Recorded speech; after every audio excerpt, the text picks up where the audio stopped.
পরিস্থিতি যদি আপনি একটু জানান স্যার।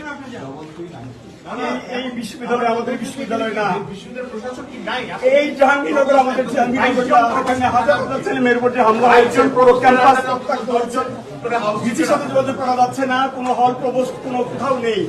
পুরো পুলিশরা মানুষ শিক্ষার্থীদের সাথে যে ব্যবহার করছে সেটা মানুষের পর্যায়ে 71 সালে এই ব্যবহার হয়েছে আমরা জানি না। আমরা অসুস্থ শিক্ষার্থীদেরকে রেস্কিউ করতে পারছি না, রেস্কিউ করতে অ্যাম্বুলেন্স নিয়ে আমরা মুভ করতে পারছি না, পুলিশ অ্যাম্বুলেন্সে হামলা করছে। এটা হতে পারে না। আমি সারা দেশের মানুষকে আহ্বান জানাবো, আপনারা দেখুন জাহাঙ্গীরনগর বিশ্ববিদ্যালয়ে কি হচ্ছে, আমাদের ছেলেমেয়েদের উপরে কি নারকীয় ভাবে আমাদের ছেলেমেয়েদের উপর হামলা হচ্ছে। আমাদের কিছু বলার নাই, আমরা সহ্য করতে পারছি না, নিতে পারছি না।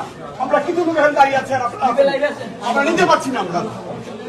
আমরা শিক্ষক, আমরা দলদাস না, দলদাস বিশ্ববিদ্যালয়ের ক্যাম্পাসে এইভাবে নির্মম ভাবে হামলা হবে শিক্ষার্থী, হাজার হাজার শিক্ষার্থীদের উপরে, এটা মেনে নেওয়া যায় না। এটা সভ্য দেশে হয়তো সভ্য সমাজ